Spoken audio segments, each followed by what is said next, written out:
Welcome back to another edition of Everything Football 62. I'm your host, Jonathan Big Tex Johnson.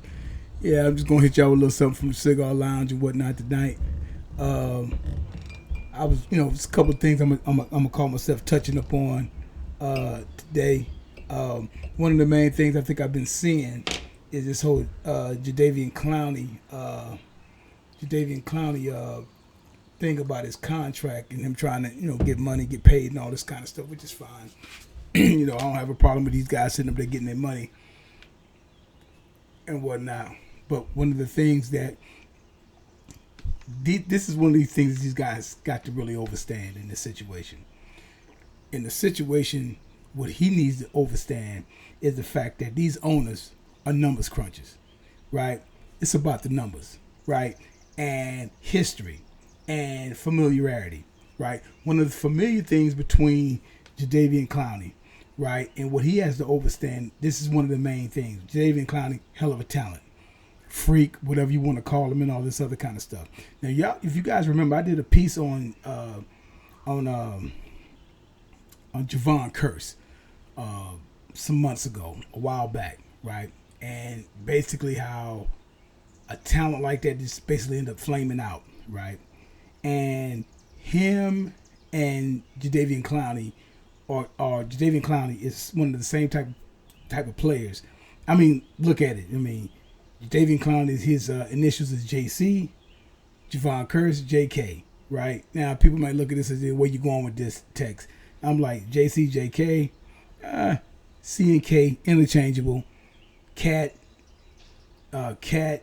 Kerse, whatever term. You can use C interchangeably with a K. I mean, same thing when you really look at it from that perspective there, right? If you just really want to get down to it.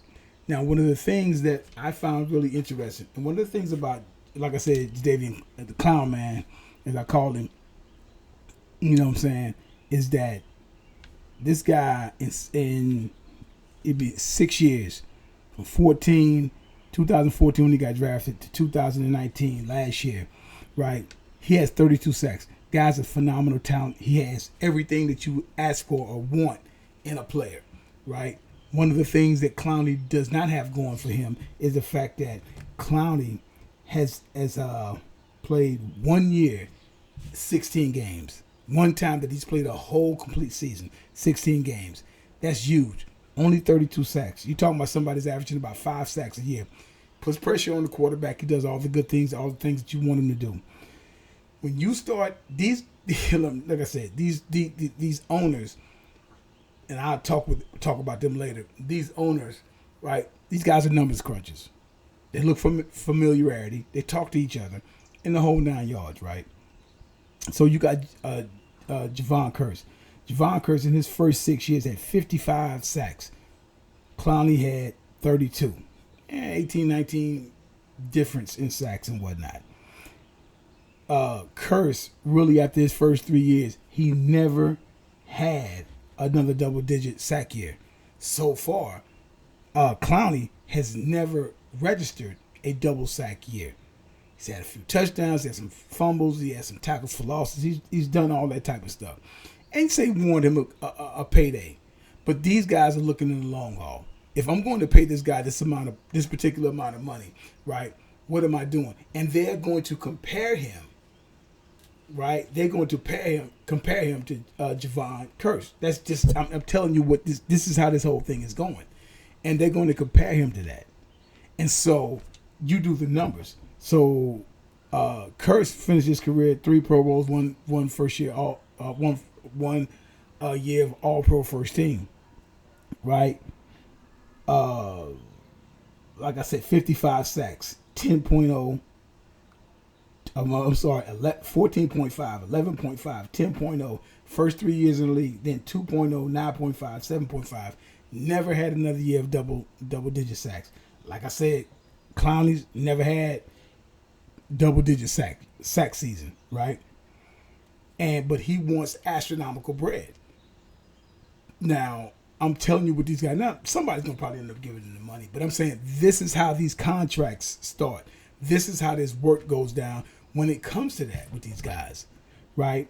And they start looking at, Kerse started having a thing about between being injury prone as well as his work ethic. I don't think it's an issue as far as work ethic with Clowney. It has to do with his injury status, right?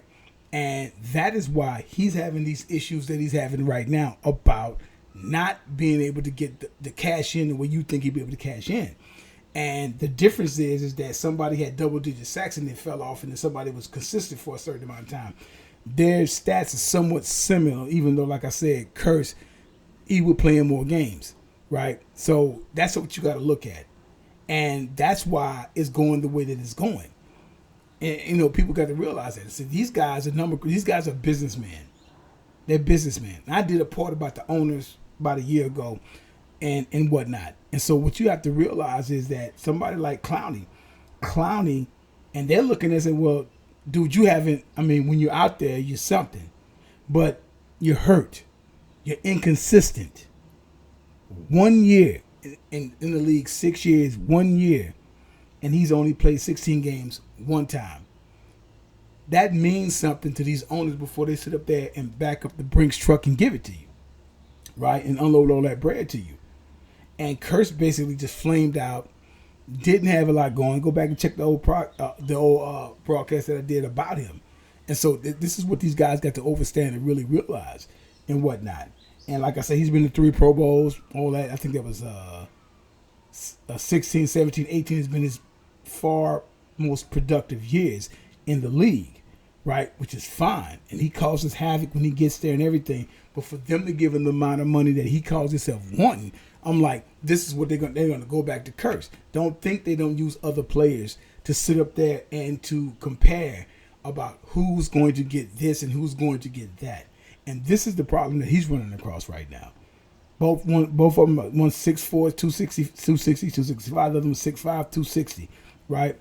Same build, same type of athletic ability. Although I think that Clown Man is a little bit more athletic, even though Kerse was athletic. But this guy's, the term freak is always thrown around and whatnot. Is always thrown around. So one of the main things that you have to understand is that when you start talking about these types of players and the amount of bread that these guys want, this is what they're going to do. And me and my partner had a conversation about this. This is like, dude stays hurt. And being hurt, this is what them guys look at. What is he going to do for the long run? Is he going to be another Jevon Kerse? Right? That's where the problem comes into play at. Is he going to be another Jevon Kerse? Before I throw all this bread to this guy, all this money to him, all this garush to him, all this dinero or whatever, before I throw all this money to this guy, what is he going to be another Jevon Kerse? And that is where the problem is coming in with him. That's just a little tidbit that I want to throw out there to you and what he's done in his first season. 32 sacks in the first six seasons of your NFL career. I think that's right at 5.5 sacks a year. And you're being a defensive end. That's nice for an interior lineman, for a defensive tackle. Not a defensive end / outside linebacker, which, edge rusher, whatever you want to try to call these guys nowadays, right? That's not really going to cut it. And then being injury prone, I should say. And so this is where we're at right now, right? So this is why I said, like, hey, this is what we're dealing with, and this is what it's going to be. Real quick, though, on the subject at hand, to get over that, and like I said, that's my little 2 cents on that. Richard Sherman called out Jerry Jones this past week, and it was a good call out, right? It was a good call out based on the fact that he's silent. But he's not the only one. All those NFL owners are silent. When it comes to all the things that's going on with this protesting and all the stuff that's went on, and the racism, the blatant racism that's been going on in this world, in this country for eons, right? You're dealing with somebody that is like, okay, so what are you going to do about it? You're vocal in everything else, but you're not vocal on this. And like Richard Sherman said, that speaks volumes. Just the fact that he's not saying nothing, not just him, all of those owners. And I've done a piece on the owners, right? Nobody can hold on because they're owners of the team. It's like there is nobody can check them. Nobody can really check them because they're the owners of the team. Only way you check them is not go to the game, but basically just stop going to football games altogether, right? But what have you heard? I haven't heard Robert Kraft say anything. Jerry Jones haven't said anything. Daniel Snyder, I'm here in the DMV area, nothing. Hasn't said a word about the situation at hand. And that speaks volumes right there in how they really think and how they really feel about this particular situation. And what are they going to do? And that's going to be a problem with these guys. These guys nowadays, I might have issues with a lot of different things with these guys, but really, these guys are young warriors. And if you know, like I know, anybody was born pretty much after 1970, I'm like, hey, you know, these guys are on a whole nother level. You have to deal with them a certain kind of way. You have to deal with them another kind of way. And this particular incident that happened with the George Floyd thing and everything like that, this is a whole nother issue that they have to sit up there and deal with, that you have to deal with.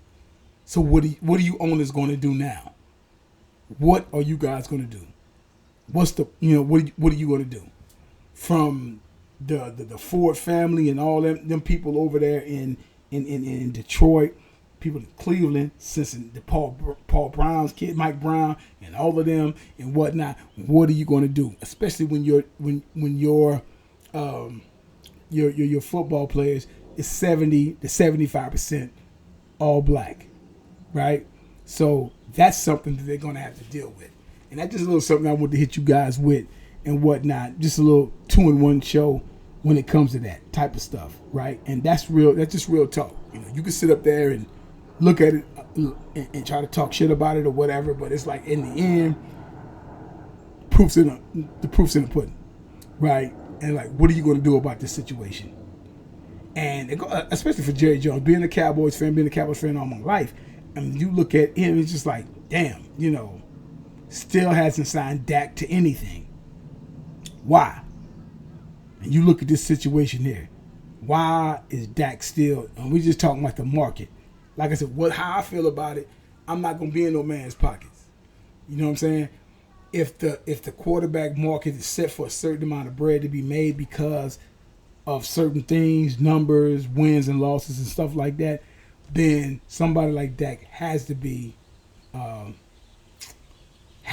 compensated for what he's done since he's been in the NFL, right? And then not only that, I think he just pledged $1 million to something. And he has every right to sit up there and want the amount of money that he wants and whatnot. So, ante up, you know what I'm saying? Just something real quick, y'all. Check me out on Twitter. Check me out on my channel. Subscribe, like, share, all that good stuff. I do that for the brother and whatnot. Anybody got any questions or want me to do a certain show on certain things, let me know. You know, let me know what's up.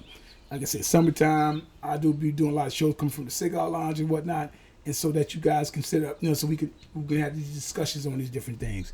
And like I tell you guys all the time, there's no greatest of all time as long as time's still going on. And also, numbers don't lie and get emotional. People do. All right, you guys have a good one. I'll let you later.